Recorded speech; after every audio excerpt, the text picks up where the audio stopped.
Hey guys, welcome to my channel. Those who don't know me, let me first introduce myself. My name is Nivedita. I live in Munich, Germany. तो अगर हम किसी नए country में जाने की planning कर रहे होते हैं और हमें वहाँ का पहले से कस्टम्स, रूल्स एंड रेगुलेशन पता होता है तो ट्रैवल बहुत ही स्मूथ हो जाता है ना। तो आज की वीडियो में मैं आपको लेके आई हूँ few travel trips those who are planning to travel to Germany. तो चलते हैं, हम जानते हैं जर्मनी को थोड़ा और। Using public restrooms are not free, so always try to carry coin which is also called क्लाइनगेल्ड in German handy in your purse और इन योर पॉकेट। अगर आप जर्मनी में वॉक कर रहे हैं, एक बार ध्यान से नीचे देखें। जो कॉबल स्टोन और जो पेवमेंट होते हैं वो या तो दो कलर के होते हैं या फिर आपका साइड में एक लाइन होता है। एक होता है बाइक पाथ के लिए, जो कि साइकिलिस्ट, जिन्हें हम साइकिल कहते हैं, यहाँ पे उसे बाइक कहते हैं। एक बाइक वालों के लिए होता है और एक होता है, एक साइड होता है पैदल चलने वालों के लिए। तो पैदल चलने वाले बाइक वाली तरफ नहीं जा सकते और जो बाइक होते हैं वो पैदल चलने वालों की तरफ नहीं आते हैं, क्योंकि अगर आप ऐसे करेंगे तो हो सकता है आप पैदल चल रहे हो और साइकिल वाले साइड में चले गए और वो साइकिल जाके आपको टक्कर मार दे, तो आप उनको कुछ बोल भी नहीं सकते हैं क्योंकि गलती आपकी है। तो please keep this in mind. जो मैं अभी आपको पॉइंट बताने वाला हूँ वो ऑलरेडी 100 वेज में बताया जा चुका है, 100 टाइम्स बताया जा चुका है। जो एम्पल मैन होता है, यहाँ पे वॉक करने वालों के लिए भी रेड सिग्नल होते हैं। तो if that ample man, the small little man, अगर वो रेड है तो please don't step into the road. भले वो सुबह का 3 बज रहा हो, दूर दूर तक आपको कोई गाड़ियां नहीं नजर आ रही हो, फिर भी don't jump into the road if it is red. अब मैं आपको बताती हूँ ट्रैफिक सिग्नल के बारे में। हमारे यहाँ क्या होता है? हमारे यहाँ green means go, yellow means slow down because red is going to come, and red means stop. But यहाँ पे जर्मनी में होता है कि अगर रेड टू ग्रीन होगा सिग्नल तो बीच में येलो फ्लैश होगा। मैं फर्स्ट टाइम जब देखी थी तो मैं सरप्राइज हो गई थी, ये क्या हो रहा है? But this is important thing for you to know. The best thing in Germany which I feel is here people greet each other. तो अभी कभी आप रास्ते में जा रहे हैं, people will smile at you, people will greet you. आप किसी होटल में हो, किसी कैफे में हो, they know you or they don't know you, it doesn't matter. तो बहुत ही फ्रेंडली बिहेवियर होता है इनका। So in this point, if someone greets you, you should also greet them. Be specific about your water. अगर आप किसी hotel में गए हो, कैफे में गए हो और आपने वाटर ऑर्डर किया है तो दे विल आस्क यू आपको कार्बोनेटेड मिनरल वाटर चाहिए या फिर स्टिल वाटर चाहिए। If you need still water, just say still बिटे। स्टिल बिटे means still please. Always be on time. Germans are very serious about the time. वो अपने time का भी उतना ही रिस्पेक्ट करते हैं जितना कि सामने वाले के टाइम का रिस्पेक्ट करते हैं। तो हमेशा कोशिश करें कि 5-10 मिनट पहले निकलें, क्योंकि यहाँ की बसेस भी होती हैं, वो बिल्कुल भी 1 सेकेंड भी लेट नहीं करती, वो एकदम अपने टाइम पे निकल जाती हैं। आप उसके पीछे जितना भी भागे दौड़ें, कुछ भी करें, वो नहीं रुकेंगी आपके लिए। तो ऑलवेज बी ऑन टाइम।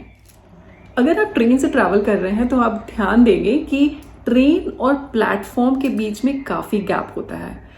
तो जब भी ट्रेन पे चढ़ें तो प्लीज़ नीचे देख के ध्यान से चढ़ें। अगर आप बस या स्ट्रीट कार से ट्रैवल कर रहे हैं तो और आपका स्टॉप आने वाला है तो मेक श्योर करें कि आप बटन प्रेस कर दें, क्योंकि कभी कभी ऐसा होता है कि बस खुद से नहीं रुकती है क्योंकि वहां पे कोई उतरने वाला नहीं होता है या फिर उस स्टॉप से कोई चढ़ने वाला नहीं होता है। तो बस स्टॉप आने से पहले आप उसे प्रेस कर दें, बट ऐसा नहीं होगा कि स्टॉप आने से पहले आपकी बस रुक जाएगी। बस रुकेगी आपके स्टॉप आने पर ही। कई बार ऐसा भी होता है कि सारे डोर्स जो होते हैं ऑटोमेटिक ना खुलें, तो आपको इस केस में डोर्स के लिए भी आपको उसका बटन प्रेस करना होगा तो डोर खुल जाएगा। यहाँ की जो ट्रेन, बसेस और स्ट्रीट कार्स होती हैं उनमें रूट स्क्रीन दिया हुआ रहता है जिसमें आपका आने वाला स्टॉप पता चल जाएगा और साथ ही साथ आने वाले 2-3 स्टॉप भी पता चल जाएंगे। तो उससे ये होगा कि आप पहले से प्रिपेयर्ड रहेंगे कि चलो स्टॉप आ गया, अब उतरने का टाइम आ गया है, या फिर ये भी आपको मेक श्योर हो जाएगा कि अच्छा ठीक है हम सही डायरेक्शन में हैं। ट्रेन में नेवर पुट योर सूटकेस और बैग ऑन द सीट। होता है ना, कई बार साइड में रख देते हैं। Don't do it. आप ट्रेन से जैसे ही एंटर करेंगे, जनरली डोर के पास में ही स्पॉट दिया रहता है जहां पे आप अपने बड़े जो लगेज होते हैं उसे रख सकते हैं, या फिर सीट के ऊपर में स्मॉल छोटे लगेज रखने के लिए जगह होती है। साथ ही साथ आपके कोट्स को रखने के लिए आप विंडोज के पास में ही जगह होती है जहां पे आप कोट्स टांग सकते हैं। तो कोई भी सामान को सीट में रखने से बचें। साथ ही साथ एक और बात मैं आपको बताना चाहूंगी, अपने कई बार होता है ना, आराम से पैर रख देते हैं सामने वाली सीट पे। Please don't do this in Germany. Yes, cash is the king here. बहुत सारे रेस्टोरेंट और होटल ऐसे हैं जो आपका कार्ड एक्सेप्ट करेंगे, बट साथ ही साथ बहुत से ऐसे भी हैं जो कार्ड एक्सेप्ट नहीं करते हैं, सिर्फ कैश लेते हैं, या फिर जो कार्ड लेते भी हैं तो कुछ स्पेसिफिक कार्ड ही लेते हैं जो कि शायद आपके पास ना हो। तो try to always carry cash. और एटीएम की कमी नहीं होती, एटीएम हर जगह कुछ कुछ दूरी पर आपको मिल जाएगा, तो it is easy for you to withdraw cash. अगर आप किसी म्यूजियम में ट्रैवल कर रहे हैं तो try to use the clock room और द लॉकर। हर म्यूजियम में यहाँ पे होता है। अपना जैकेट्स हो गया या फिर कुछ बैग हो गए तो आप उसमें रख सकते हैं, क्योंकि अंदर जा करके आपको वैसे भी ठंड नहीं लगनी है, गर्मी रहता है, मतलब सही मौसम रहता है अंदर में। तो आप आराम से अपने कोट्स जैकेट जो भारी चीजें होती हैं क्यों ढोना, उसे आराम से उसमें रख के घूम सकते हैं। अगर आपने चेकआउट कर लिया हो या फिर चेक इन करने में टाइम हो, आपके पास बहुत सारा लगेज हो, आपको घूमने का भी मन कर रहा हो, फिर आप क्या करेंगे? Here railway station will help you. वो कैसे? वहां पे बहुत ही अमेजिंग ऑटोमेटेड सिस्टम होता है जहां पे जाके आप अपने लगेज को स्टोर कर सकते हैं। तो बस जाना है, वहां पे पैसे डालने हैं आपको, वो खुल जाएगा, आपका लगेज आप अंदर रखें और टिकट मिल जाएगा। आराम से सिटी घूमे, सिटी घूमने के बाद में आकर के बस टिकट डालना है, फिर से वो खुल जाएगा, आपके सामान को लेकर के बाहर आ जाएगा। है ना बहुत ही अमेजिंग थिंग? कहते हैं ना, अपना सामान खुद ही संभालें। यहाँ पे आप कोई भी ग्रोसरी स्टोर में जाएंगे तो कोई भी बैगर्स नहीं होता है, आपको अपना सामान खुद ही पैक करना होता है। तो जल्दी जल्दी से अपना सामान आप रखें। जो चेकर होता है वो स्कैन करके बहुत ही स्पीड में देता जाएगा और आपको उसी स्पीड में अपना सामान फटाफट अपने बैग में रखना होगा। तो बहुत ही क्विक काम होता है और खुद से करना होता है। तो be ready to do this. जितने भी आप सिटी से दूर जाते जाएंगे ना, उतना आपको इंग्लिश सुनने को कम मिलेगा।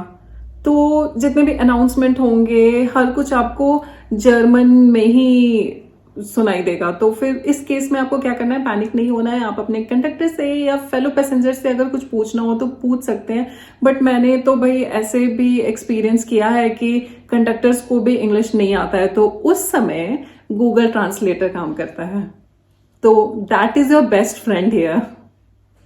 Have a euro handy for the shopping cart. जो यहाँ पे शॉपिंग कार्ट्स होते हैं वो सब एक दूसरे से कंबाइंड होते हैं, लॉक्ड रहते हैं। तो आपको उसमें 1 यूरो डालना होगा उसके अंदर में, और उसके बाद में आप अपना शॉपिंग कार्ट लेकर के अपना शॉपिंग कर सकते हैं। डोंट वरी, आपको वो कॉइन वापस मिल जाएगा जब आप शॉपिंग कार्ट वापस करने जाएंगे। जब आप वापस करने जाएंगे, लॉक इट, और जैसे ही आप उसे लॉक करेंगे वैसे ही कॉइन बाहर निकल करके आ जाएगा।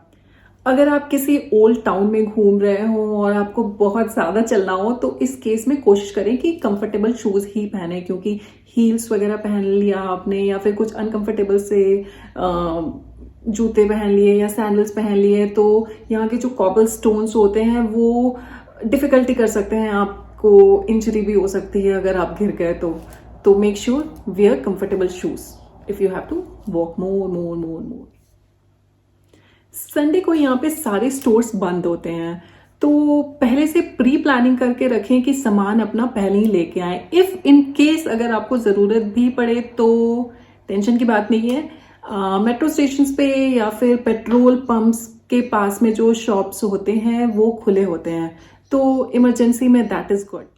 I hope these tips will help you in traveling in Germany. And if you like my video, please do hit the like button and subscribe my channel. I will see you in the next interesting video. Till then, tada, bye bye.